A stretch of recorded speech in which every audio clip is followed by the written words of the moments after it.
Hey guys! I'm back! It's me again! Nandito na naman ako para mag-share sa inyo ng konting kaalaman about mechanical engineering.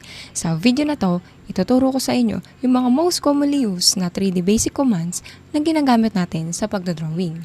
Make sure lang na pinanood nyo yung previous series natin para makasunod kayo sa flow ng tutorials ko. Kaya kung ready ka na, let's go! I-click lang natin tong AutoCAD. Guys, if may clarifications kayo, suggestions, or questions, feel free lang na mag-comment kayo sa comment section or you can directly send message sa mga social media accounts ko. Okay, so click natin new. Then, nandito na tayo sa interface ng AutoCAD. Okay guys, so first thing na gagawin mo is switch mo tong model space into 3D modeling. Okay, dito guys, sa lower part, right corner, tong gear icon, click nyo tong drop down arrow. So, may mga choices dyan, guys. So, click natin tong 3D modeling. Okay? Then, next is, punta tayo dito. Lower, left corner. Yung model views. Okay? Palitan natin siya into southwest isometric. Okay? So, ganyan ang itsura niya. And then, tapat nyo lang tong mouse arrow dito hanggang sa mag-color yellow siya. And then, right-click. UCS icon settings, click natin yung show UCS icon at origin. Okay, so napunta na siya doon. And if ayaw mo naman ng mga grid lines na nakikita mo dyan, so pwede naman natin siyang i-off. So sa command line, type nyo grid. Then enter, and then click mo tong off. Okay? So start na tayo guys. So, create muna tayo ng object. Dito sa ribbon, click nyo tong tool na to, line. Okay, so pwede nyo naman siya guys, directly i-type lang din dito sa command line, type nyo letter L, or you can directly dito na sa mga tool natin. Okay, so gawa tayo ng object guys. Let's say 100 ang kanyang distance, and then 200, and then 100 ulit.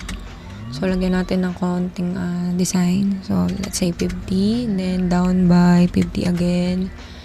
And then, 100. Up by 50. And then, close. Okay. So, nakagawa na tayo ng isang object. Okay, so, kailangan guys, naka-join siya.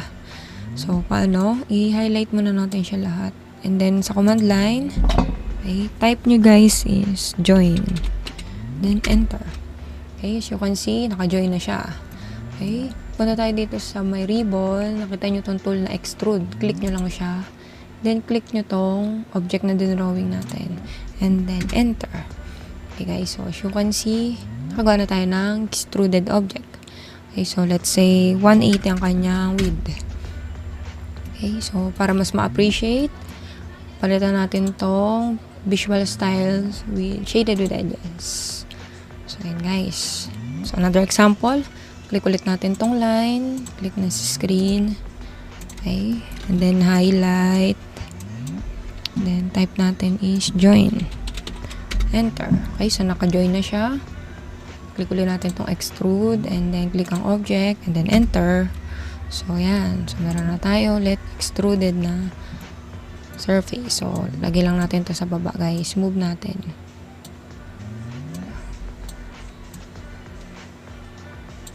Okay.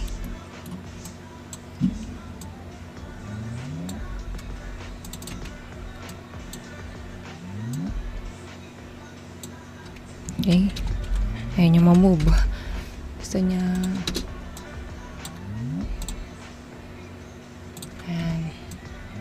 delete lang natin to.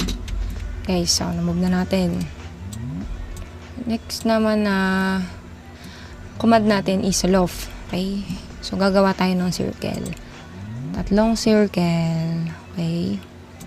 Sa bottom part. So, let's say 60 ang diameter. Then, another circle. Tapat lang natin center para makita natin yung trace line niya.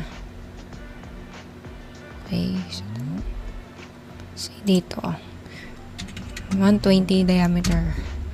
And then, another circle. Tapat lang natin sa center point. And then, hanapin natin tong trace line. Then, go ulit tayo. 60 diameter. Okay, so meron na tayong tatlong circle. Okay, so type natin sa command line, we have loft. Enter. So, click natin tong circle na to, then tong gitna, and then tong upper part. Then, enter, enter. Okay. So, meron na tayong loft. Okay. Next naman natin, guys, is revolve. Okay. So, gawa ulit tayo ng object, line, then, gawa tayo ng, let's say, 100. And then, let's say, 200. Okay. Okay, mali. Line, say, 200. Okay, so, up natin siya by, let's say 50. Okay. And then, let's say 100.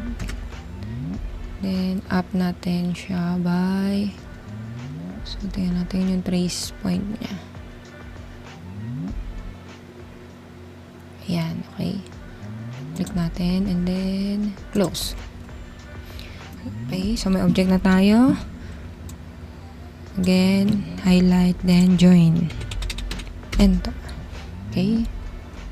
By the way guys, kapag gamit ka ng command na revolve, kailangan meron kang axis of rotation kung saan mo siya iikot. Okay. So, click ulit natin tong line. So, gusto ko siya dito, siya iikot. Vertical.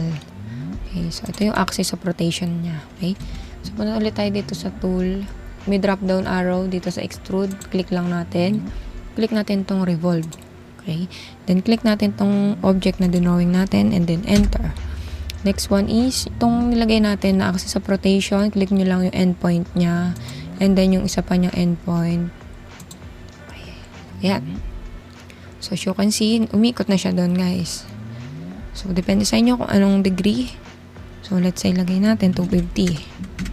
Okay. So, meron na tayong revolve. Okay, so next command naman, we have sweep.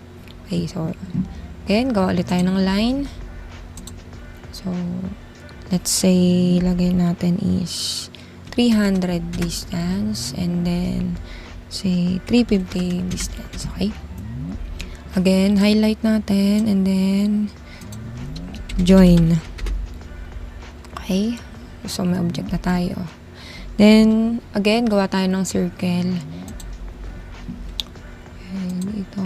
So, may diameter na, let's say, okay, 25. Okay. So, gagawa tayo ng pipeline dyan. Pipe. Okay. So, bago pala natin siya i-sweep, lagyan muna natin siya ng fillet, guys. So, type nyo sa command line fillet. Then, click nyo tong radius. Set tayo ng radius, let's say, 60. Enter. So, click natin.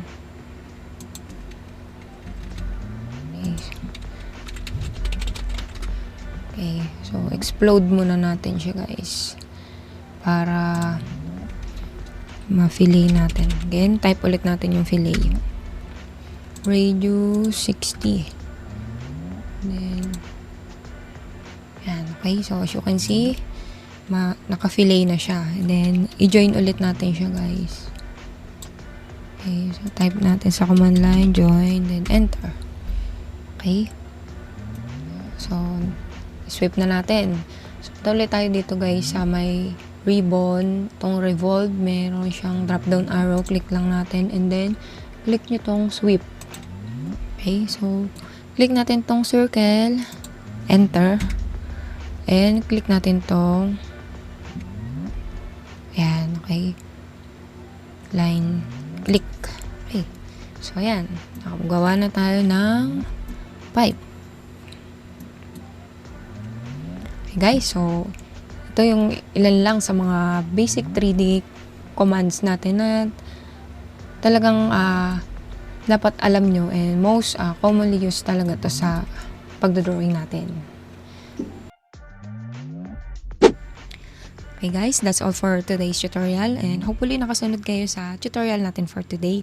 If may clarifications kayo, suggestions, or questions, feel free na mag-comment lang kayo sa comment sections natin. Okay? Sa mga susunod na tutorials ko, magpo-provide ako ng mga free exercises para mas ma-practice pa natin yung CAD skills natin. Once again, I'm Engineer Kim and this is my daily dose of tutorials. Thank you for watching. See you on my next vlog. Bye-bye!